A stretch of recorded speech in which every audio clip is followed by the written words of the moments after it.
Hey, what's up guys? Welcome back. We got a 1981 Suzuki DS100 project here that I'm going to work on next.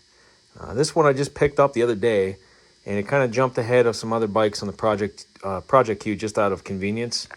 I was able to fit this bike in through the garage and not have to move the car out. And we've been having some rainy weather, and I don't like to pull the car out, the Roadrunner out when it's pouring down rain or anything. So I was able to get this in the house without moving anything else. So I figured, what the heck, we'll start on this one next. But basically, I got it as you see it. The thumbnail picture that I used for the video, I kind of just hung the parts on it just so you can get an idea what it looks like when it's all together. But anyways, the story with this one is the previous owner had this bike. It was running and riding, he said, a little while ago. I think maybe over a year ago, he said. And just lost spark, so he started tearing into it and kind of lost interest, or he didn't have time, and kind of left it as you see it here. So all the parts are here, pretty much everything's here. The only thing I can see that I'm missing off the bat is the oil injection tank. I forgot the Suzukis have this line that goes right into the base of the cylinder there. That's the only thing I can see that's missing, really. We got the cover for the airbox, all the plastics. We got the exhaust, as you can see right there. Coming up top here, we have good working clutch. It's the high-low beams for the headlight. The engine start and stop. This is kind of just hanging on here right now. I'll get that all fastened up, but I'm sure he was trying to figure out if the kill switch was to blame.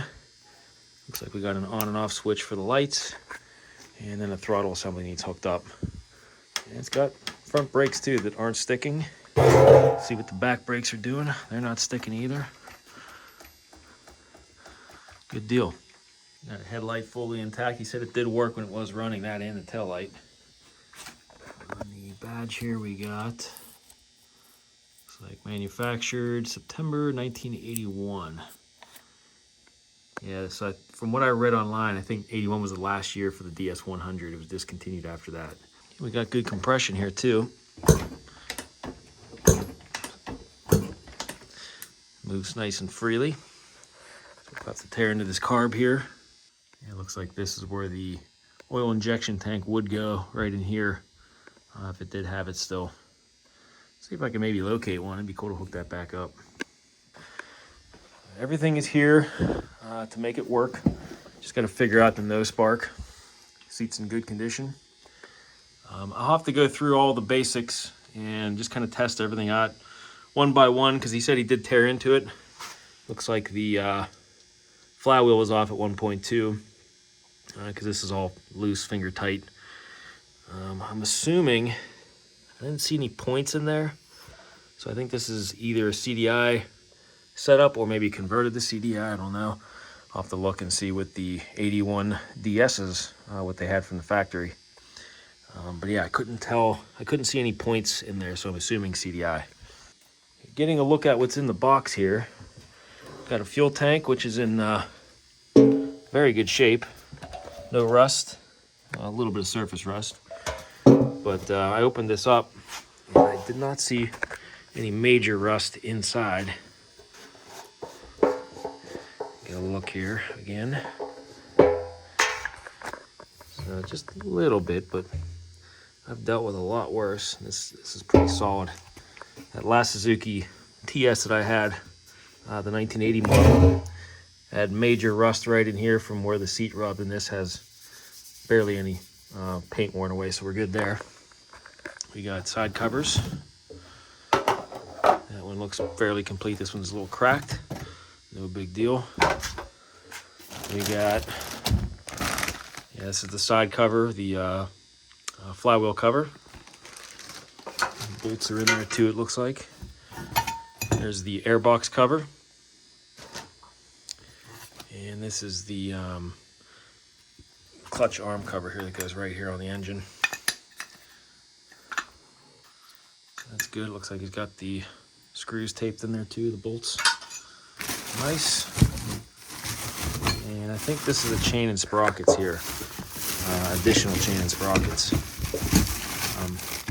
The guy I bought this bike from, a super cool guy. Hooked me up with a great price on this bike, and he also hooked me up with some farm fresh eggs out of his chicken coop at his house. So Wes, if you're watching, thanks again. And I could say it's the first time I've bought a bike and got eggs with it as well. That's a first for me. But yeah, chain and sprockets are on here. I think he mentioned the ones in the box were geared taller because this looks like a really tiny front sprocket. So I think he said this is geared pretty low. We're gonna worry about getting spark to this first before we worry about gearing and all that stuff. So we're gonna tear into it and start with the normal stuff. Try the plug wires, look at the boot, just kind of work our way back from there. So let's get started. All right, I'm gonna start at the plug and work my way back. I'm gonna pull this one out. See what we got going on here. This looks like an NGK BR8ES. So we'll just try a different plug first, then maybe cut back some of the wire on the spark plug wire, check the boot, and just kind of go backwards from there.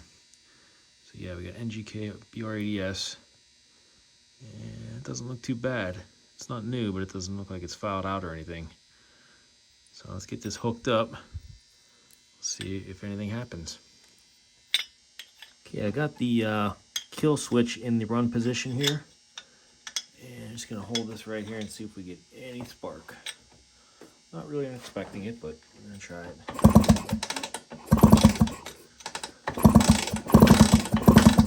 Yeah, not seeing anything. Back to the other side. Nothing, okay. So I really should get a wiring diagram for this, but I'm just looking at the wires that are coming from the stator here. We got a red with a white tracer, black with a, looks like a yellow or a white tracer, and then yellow with a red tracer. So following these up, this kind of gets twisted around in here a little bit. Up this wire here, which is taped up here. I'm probably gonna undo that just to examine, make sure we don't have any broken wires there. Over to here, we got some wire here that looks a little cut open there.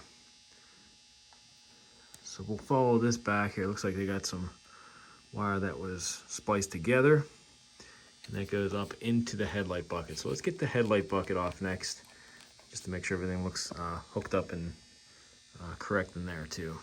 Okay, we got 2 Phillips head on either side here. That should allow me to pull this part straight off. Let's see.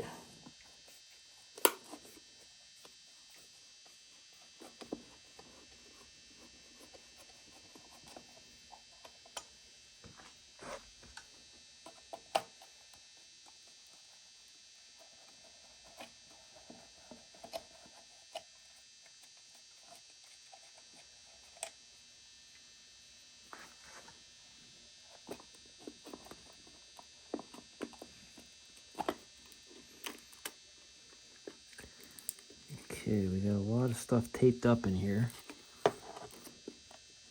Let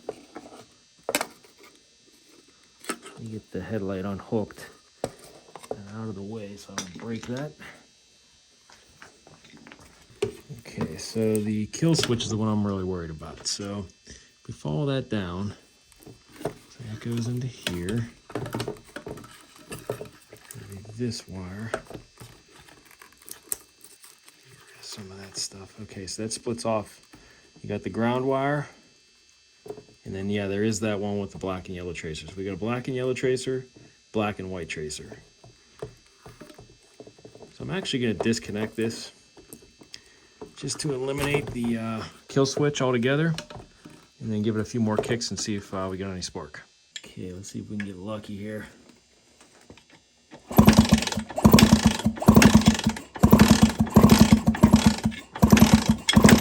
Nope, no dice. Okay, we got the kill switch eliminated from the equation, so I'm going to try a different plug just to see if it's that easy.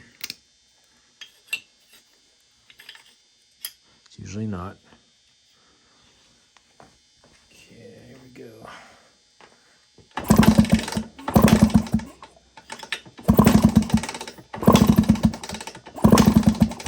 Still no spark. So I guess next I will cut back some of the wire on here. Let's see what this looks like.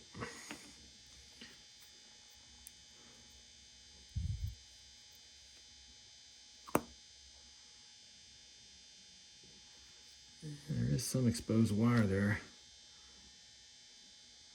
but it's not going to hurt.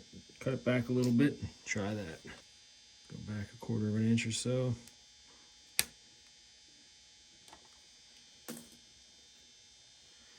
Okay, we got fresh wire there. Slip this back on. So let's leave it off for now. Try this.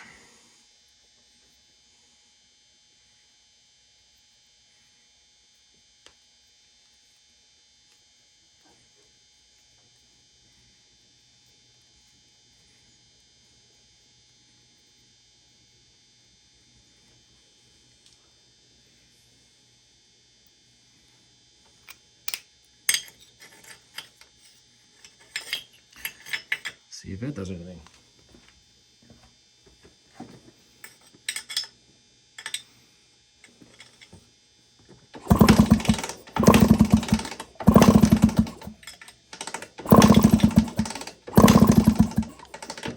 Still no good. All right, so I'm going to focus on the wires coming from the stator going to the coil. All these other ones here, like this yellow with the red tracer, the gray, those are for the lights. So this one I'm sure powers. This goes from the stator, it's the power for the lights. This gray one goes back to the tail light. We've confirmed that the black with white is ground, and the black with the yellow tracer is probably for ignition, so because that's tied in with the switch. So we have that disconnected, and right now I'm looking from the coil. We have 2 wires. We got the red with the white tracer, and then that black with the yellow tracer, like I said. So I'm going to find a way to test the coil out. Got a hunch it's that, but I don't know for sure yet. We're going to see if we can test that out, and then you know, if we have to, we'll take the flywheel off, because it was already off, so somebody was already in there. Just got to loosen that up again and get the puller. So let's see if we can find a way to test the coil next and see if that sheds some light on some stuff. All right, I'm going to test the primary windings on the coil by getting my multimeter. These 2 wires that are coming out of the coil, one's the black with yellow tracer, the other one is the red with white tracer. So we're going to touch both of these and see what the ohms reading is on there if we get anything with the multimeter. Get this set up right here so you can see it. Get this switch to 200, and what I'm looking for generally is between 3 and 5. I'm just going by the general readings that you normally should see. I really do need a manual for the spike. I know I've said it a couple times already, but I'm just going to go and see if I get any readings at all. But I would assume it's probably supposed to be in that range. So we're going to touch the black with yellow and the red with white. And I'm not getting anything.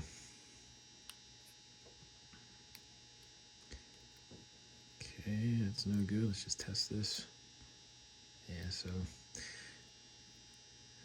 it's talking to each other. Just double check it. Okay, nothing with the primary. So I guess we could test the secondary, and to do that, I'm just going to use one of these 2 wires. We'll try them both, but we'll start with the red with white. Stick the one end in here. That's touching that metal, and then the other side will come off the spark plug cap. Oh, I gotta switch that to 20K because I think we're looking for between 10 to 15K.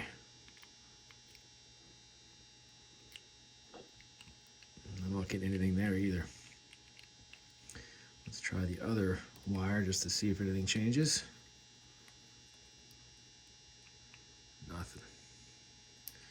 Let's take the cap off again just to make sure. I just go directly to the wire that's in there.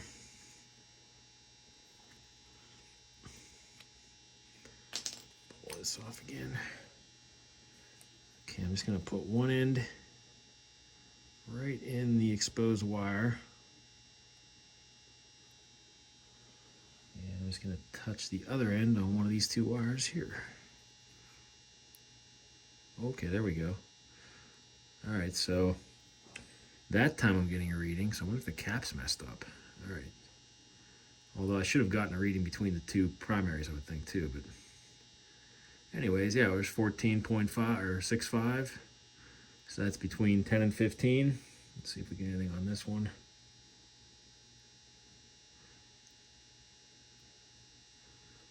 It's a little higher, 15.35. But at least we're getting some readings there. All right, so the secondary appears to be all right. Let's just double check this again, just to see if we get anything again here.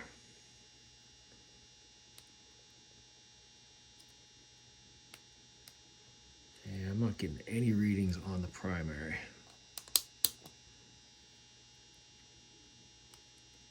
So I'm doing some research online. It looks like this coil, it's got the 2 leads coming off it, which is a little bit different than your normal points and condenser coil, CDI. So it's got it built into there from what I'm reading. So this bike, I guess, came with a couple different configurations. You could have got it with points, and then maybe later on they switched it over to CDI ignition. And it looks like that's what this one is here. I'm going to take off the flywheel and just get a look at what's under there. See, just to test continuity on the wires coming up. They get plugged into those 2 leads, and just to make sure we're good there. Here, and this was not on there very tight. Like I said, the guy I bought it from said he was in, trying to chase down the no spark issues. So I would assume this stuff has probably already been looked at.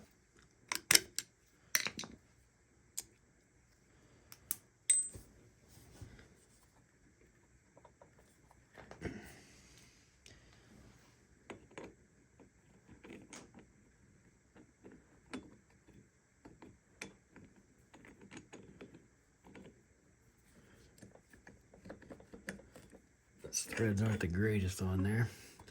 Hopefully this will, oh, there it goes. Couldn't even get that in there too far. Try to clean those up a little bit, but you can see they're a little bit balled up on the very edge. That's why I couldn't get this thing really to start. Yeah, right there. That came off regardless. Alright, yeah, so definitely CDI. Why is this all orange in here? It's kind of weird. The flywheel had that on there too, some paint or something. Probably waterproofing or something on the windings, I would guess. I think I'm just going to pull this completely off the bike. There's a timing marker right here that is lined up perfectly with the little notch it's on the plate. So yeah, it's just these 3 screws, and I have it unplugged up here, so we're just going to yank this whole thing off just so I can get a look at it.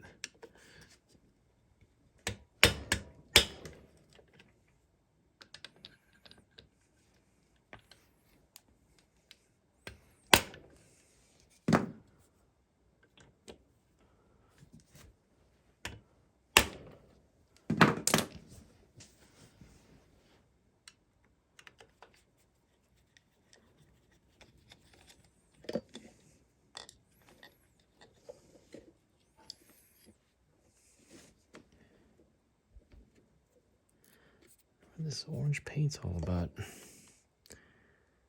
I don't see anything broken. No wires are broken.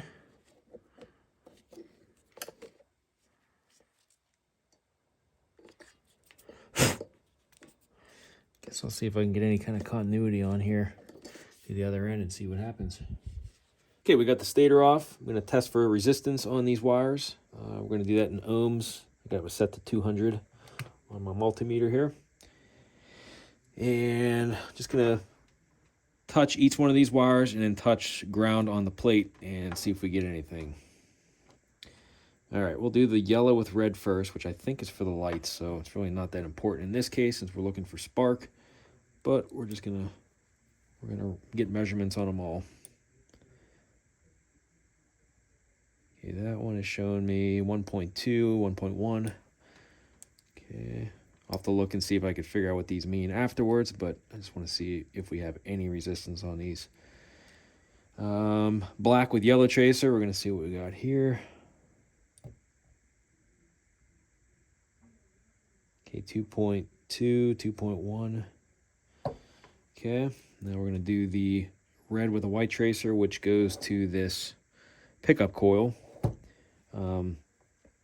This one here, this coil here was for the,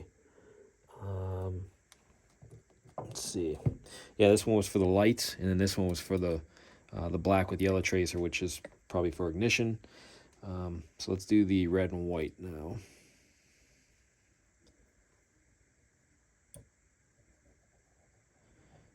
Okay, I'm not getting anything on that one.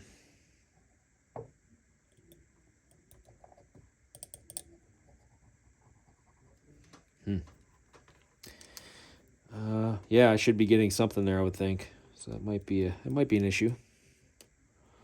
Make sure we got good contact. Nothing. Okay. Well, that could be a problem. I'm pretty sure that's got to have a value too. So I'm going to check online real quick just to see if I can find any information on what kind of numbers I should be seeing with this bike, with this Stator, when I'm touching that pickup coil wire from the wire down to the plate ground. See what kind of numbers I should be seeing. I'm not seeing anything, so that's telling me that could be messed up. I'll bring you back in here once I do a little digging online. All right, so like I said, I can't find a manual for this exact bike, but looking at other similar bikes from the era, Yamaha, for example, that would have something similar to this, there are showing that there should be some resistance readings on there. So I'm just going to take this off just to look at this. Yeah, it's sealed up. So I'm getting nothing from the pickup. So that's probably the issue. Still not 100% sure on the coil, but those don't fail as much from what I'm reading as like a pickup coil, for example, on these early CDI bikes. So I'm wondering if this is the issue all along. This just goes right from the pickup all the way up to the harness to that wire. So I don't know if I could buy one of these separately. I don't know if it's worth it. I'll see if I could find maybe a Stator online and replace the whole thing if I can find a decent one. So we'll get back to that.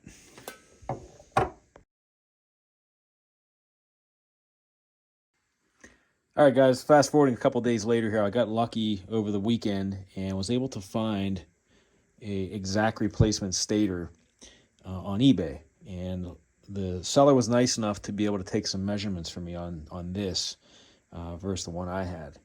So I'm going to show you what we found right off the bat. So my suspicion was the pickup coil on mine was bad because I wasn't getting any resistance values when I'd measure from the red and white tracer down to the plate. But when I had him measure that on the one he was selling, we got a number, 24.9, 24.8.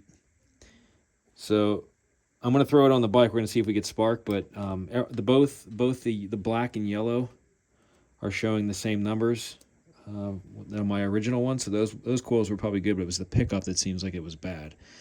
So we got 2.1 from the black and yellow on the new one. We'll go to the old one. And we're getting 2.2, 2.1, identical numbers there. And like I said, the yellow with red really doesn't matter because that's for the lights. But just for testing purposes, that's also showing the same numbers pretty much, 1.1 on the old one. And then over to the new one, 1.2, 1.1. So it looks like it was the pickup coil all along, this piece right here. And let's throw it back on the bike and let's just see if it sparks, and then we'll move along. Hopefully that'll do it.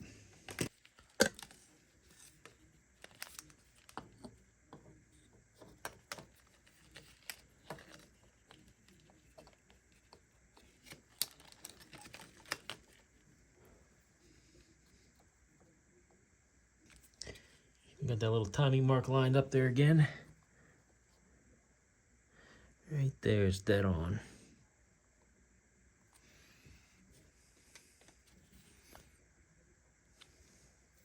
This one came with a nice new flywheel too. Not new, but better shape than the one I took off. You can see this one was beat on or something. They were trying to probably pull it off with something that was digging into the front of this pretty good. The inside looked okay aside from this dirt here, but yeah, that's probably good. It's just this one's in better shape. The key in place.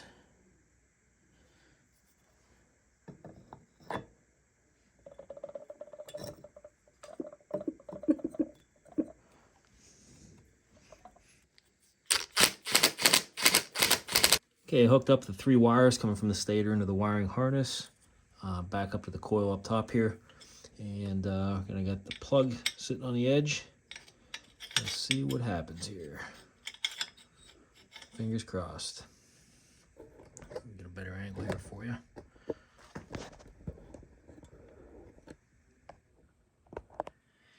Okay, still have the kill switch unplugged. So really it's just the stator sending a signal to the coil and hopefully to the plug. So let's see what happens. Look at that. We got spark. Beautiful. Okay, so it was the stator. It was that pickup coil the whole time. The coil up top is still good. And we're getting good healthy spark here. And I could see that with all the lights on too. Plenty bright. All right, cool. All right, since we can confirm spark now, I'm going to move my attention to the intake and fuel delivery system, air box and carburetor. So I'm going to get this air filter out. Looks like it's in decent shape from what I can see so far. Just want to look at it, make sure it's not flaking apart. I don't want that getting sucked in there, obviously.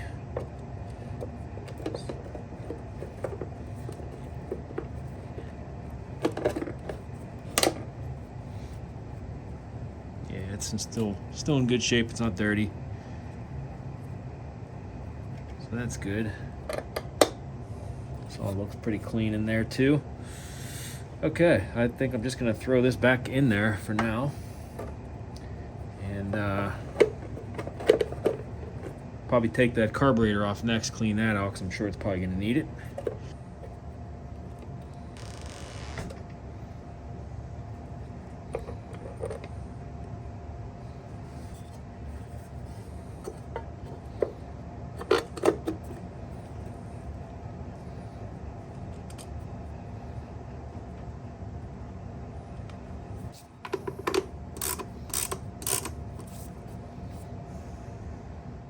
Yeah, let's work on getting this carb out of here next. Half tempted to just throw some gas in it and try it, but we're this far into it, might as well just take this off since it's already unhooked and out of the way. No fuel tank on it, none of that stuff. Let's just get it cleaned up the first time.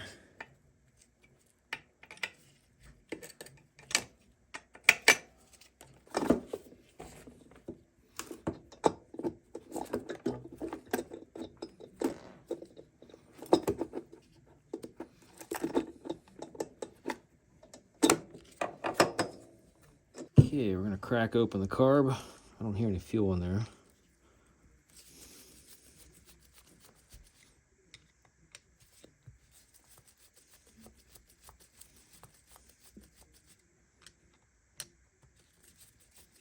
Okay, let's see what we got here.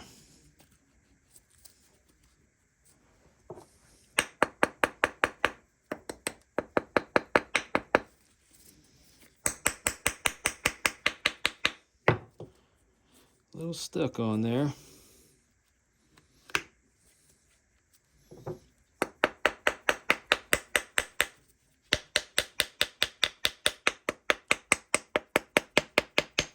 There we go. Try not to rip that seal. Ooh, yeah, we got some thick gas in there. Almost like syrup. Smells like old gas too. It's a good thing we opened it up.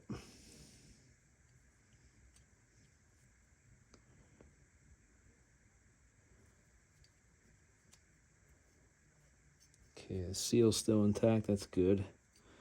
I kind of wanted to come off with it halfway, so it didn't rip. So that's a good thing.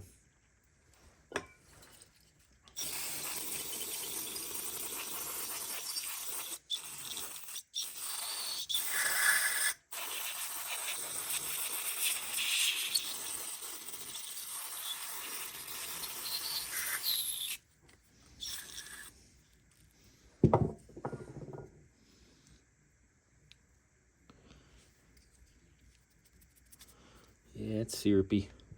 Not a whole lot of dirt in there, at least. Thinking that might have been oil. Oil with a little bit of old gas. I could smell the old gas, but I think most of that was premix.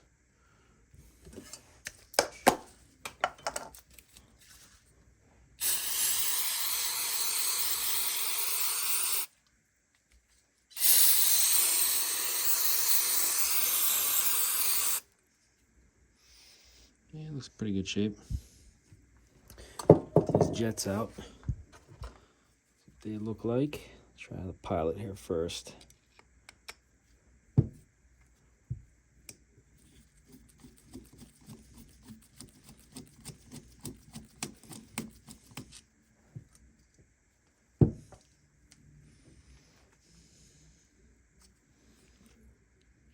Doesn't look too bad. Let's see if we can see through it.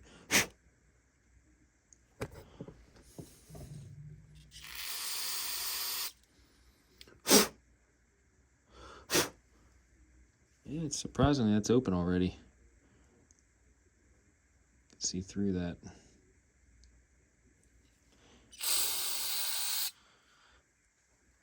Let's get that main out of there.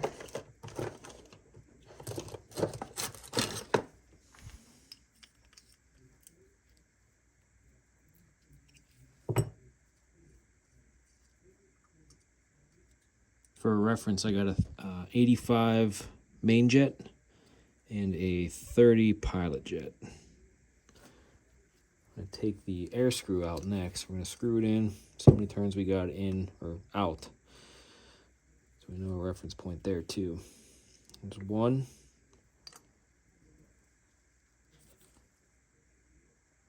About 1 1.25.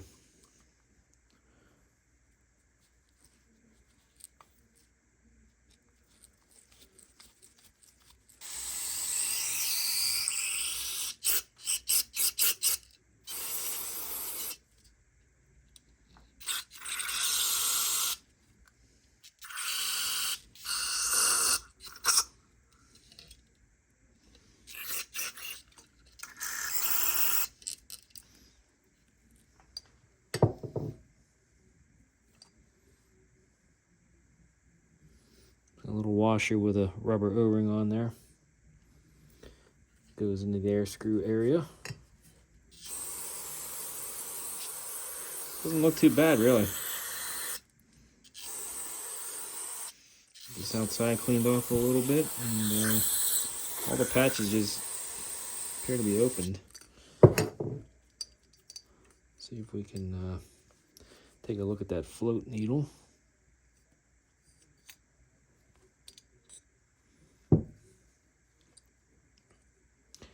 It's got the rubber tip on it.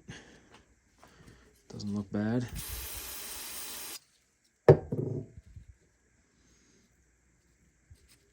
Cool. Looking good.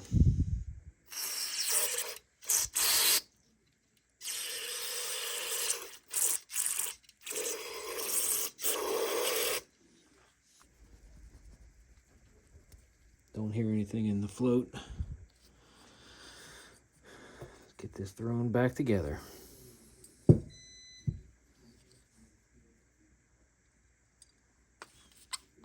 Okay, we're gonna do 1 1/4 out like we found it.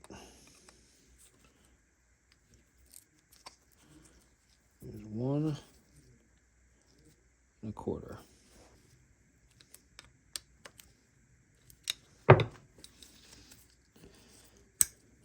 Okay, let's throw that back on the bike. I found it easiest just to pull that air box out of the way. Gets that boot from keeping you from sliding this on nice and easy.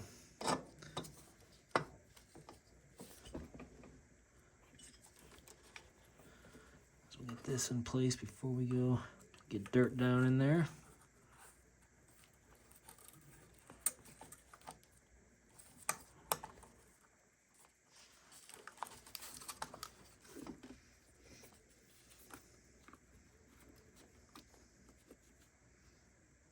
And in case you were wondering, I did order an oil tank for this because I know the Suzukis rely on this oil line here to lubricate the crank bearings a lot of times. So you can get away with, you know, mixing the gas in there too, but it's kind of crucial to have that oil running to the crank bearings there as well. So for the first start though, I might just, you know, I'm going to probably just get it to pop over, see if I can get it to run.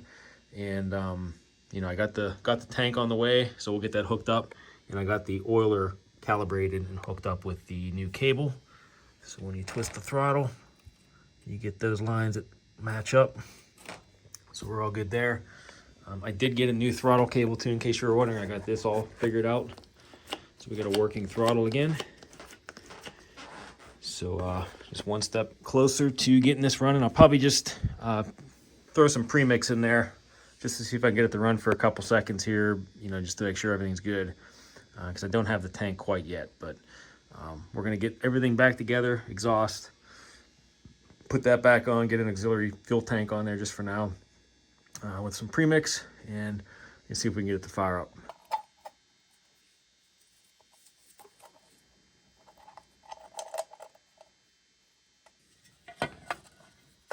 The side cover on there next.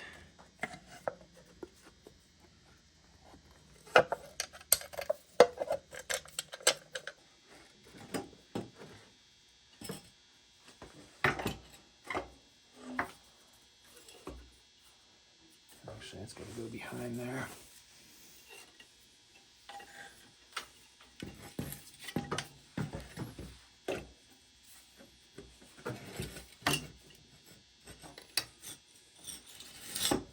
Like that.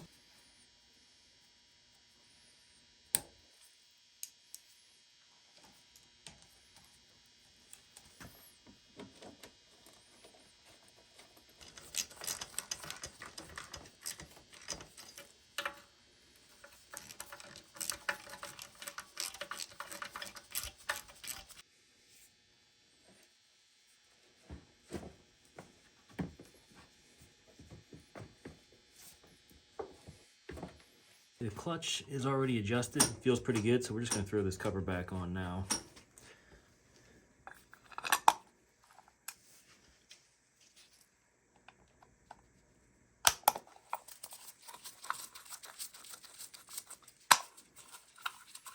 So the inside of this tank is pretty good shape. I don't know if you can see, there's a little bit of surface rust on the top, but if you look down, if I can get that to focus, you can kind of see the bottom of the tank, which is usually rotten. It's actually in pretty good shape on here, so it's fairly clean. It's kind of sloshed some fuel in there and dumped it out, so I'm just going to run a fuel filter on this, and the petcock seems to work too, so I kind of lucked out there with a metal gas tank. It's not all messed up like we usually see.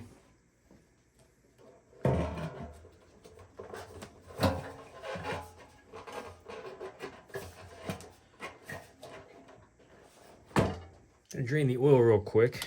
See what we got in the crankcase.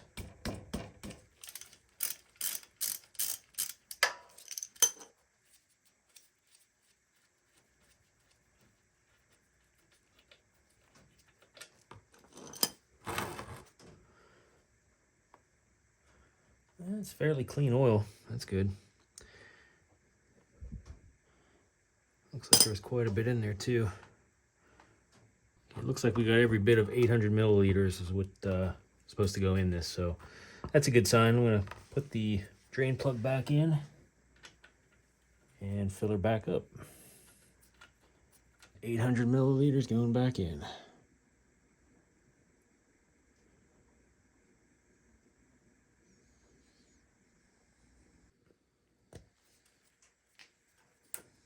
All right, I kind of want to see if this thing will kick over and fire up. I'm not going to let it run too long because, like I said, I don't have the oil tank hooked up and we're not getting proper lube to the crank bearings with the oil injection. So we are going to be running premix. So we're only going to let it run for a minute, but I just want to see if it'll pop over and see if we can get it to go.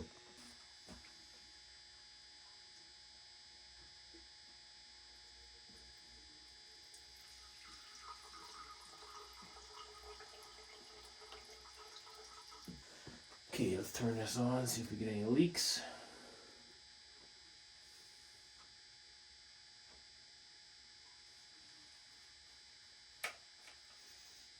Okay, no leaks. Okay, we got the exhaust fan hooked up, and I'm going to kick it over now and see if we can make some smoke.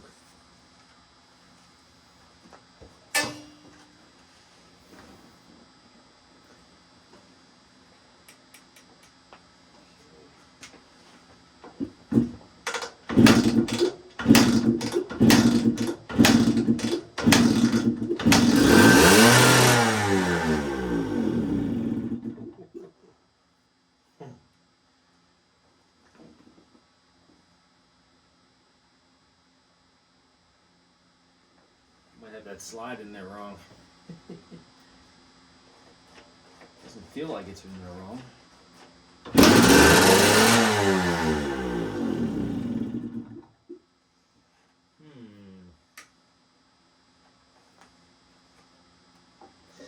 Just double check that slide. I either got the slide in there wrong or there's a massive air leak somewhere. At least she runs. There's only a couple kicks and she fired right up.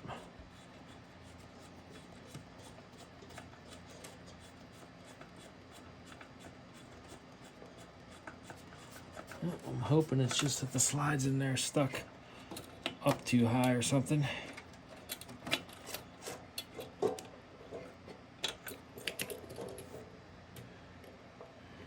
I'm on the right side. Doesn't seem like that's going down far enough though, does it?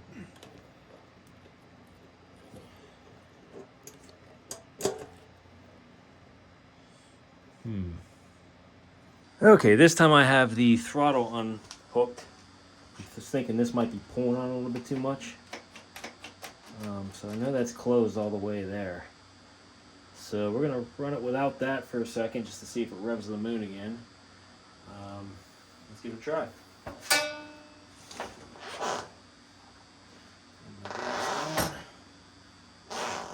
Okay, run position.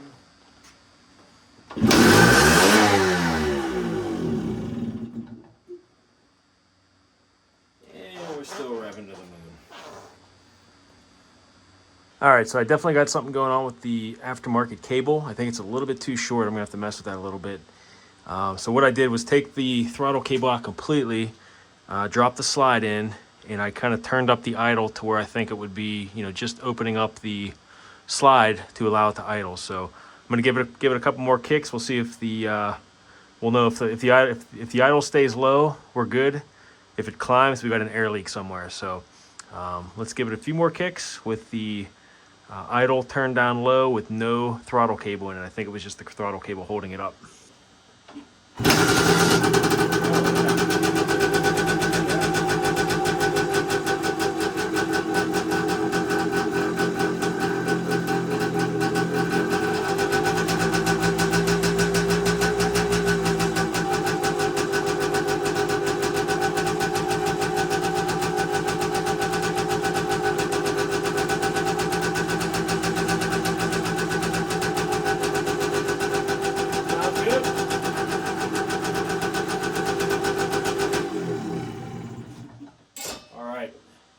We know it's the throttle, so it idles. I was just adjusting the idle speed just by turning the screw in and out there. So that's a relief. I thought I was going to have to do crank seals on this thing too. So I just got to figure out what's going on with the end of the throttle cable. It just seems like it's a little bit too short. So I'm going to get the stock one that I still have and compare the lengths and go from there. So that is exactly what's going on. This is the stock throttle cable. This is the end for the throttle side of it. This is the oil pump. So this is the new cable, just to compare the lengths on these. So put them side by side, see if you can see it here. So look how much longer, let's get that one out of the way. Look how much longer the stock cable is over the aftermarket one that I got. Way longer. So I'm going to try to maybe take this part of the throttle. Since the top part's bad, I can't use that. So I'm going to try to disassemble this part and use that bottom half for the throttle, and see if I can put the old cable onto the new housing to make this part longer. All right, I think I got the throttle cable all situated, so I'm going to give it another go here and see if we can get it to idle.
Not going to let this run too long without an oil tank, but engine sounds nice and quiet. I don't got any hanging revs.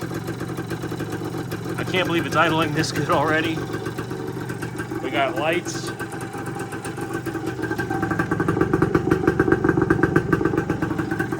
She sounds really good. That's all I can ask for, I guess, really.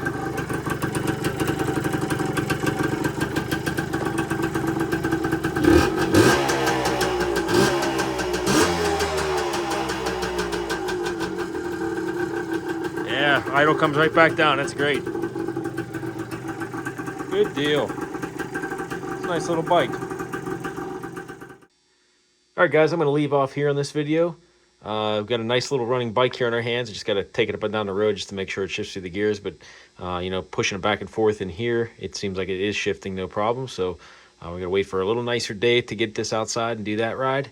And I'll get that on video, maybe go down to the trails, do some easy basic trail riding with it. But really I need to wait till that oil tank comes in because I'm afraid to run it too long without that, just in case that does lube up the crank bearings like the other Suzukis that I've had. So if anybody knows for sure if it does on this bike, I'm assuming it does, please let me know. But I am going to wait until that comes in. I should have it next week sometime. I'm trying to think what else we need for this. Really, I think that's it.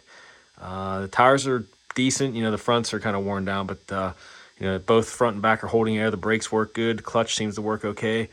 I just got to put fuel in it and wait for that oil tank and hook up the the fuel filter, and I think we're good to go. So if you like what you've seen here and want to see more, make sure you hit the subscribe button and the little bell notification to let you know when I put videos out. Usually I try to do one a week if time permits with work and everything. Leave comments and likes and suggestions. All that stuff goes a long way in helping the channel, guys. So I always appreciate your comments and feedback. So stay tuned, and we will see you guys in the next video.